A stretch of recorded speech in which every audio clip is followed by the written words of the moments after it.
ја најголи филм што сум го гледал е со карате. И на брат кога му скрше кичмата и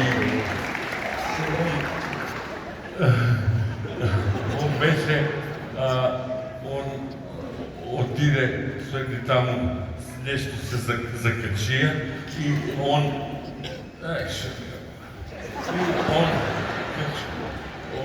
одеше и он за женската и рече, знаеш на брат му скршија кичмата и јас сега на сите на брат му што му скршија кичмата и јас ќе му скршам кичмата.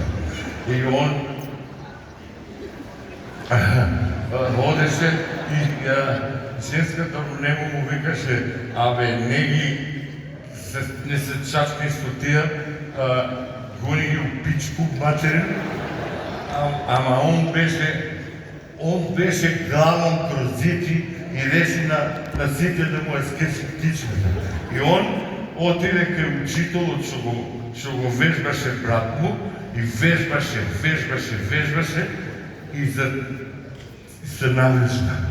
И кога се навежба и отиде и вика се на жест и вика, значи јас сега на сите ќе го скршам кичмата и исто како на брат ми ќе го скршам кичмата. И он отиде таму и ги сачека кај дрвото и танк и на сите му скрши кичмата. Исто како на брат ми што му скрши кичмата.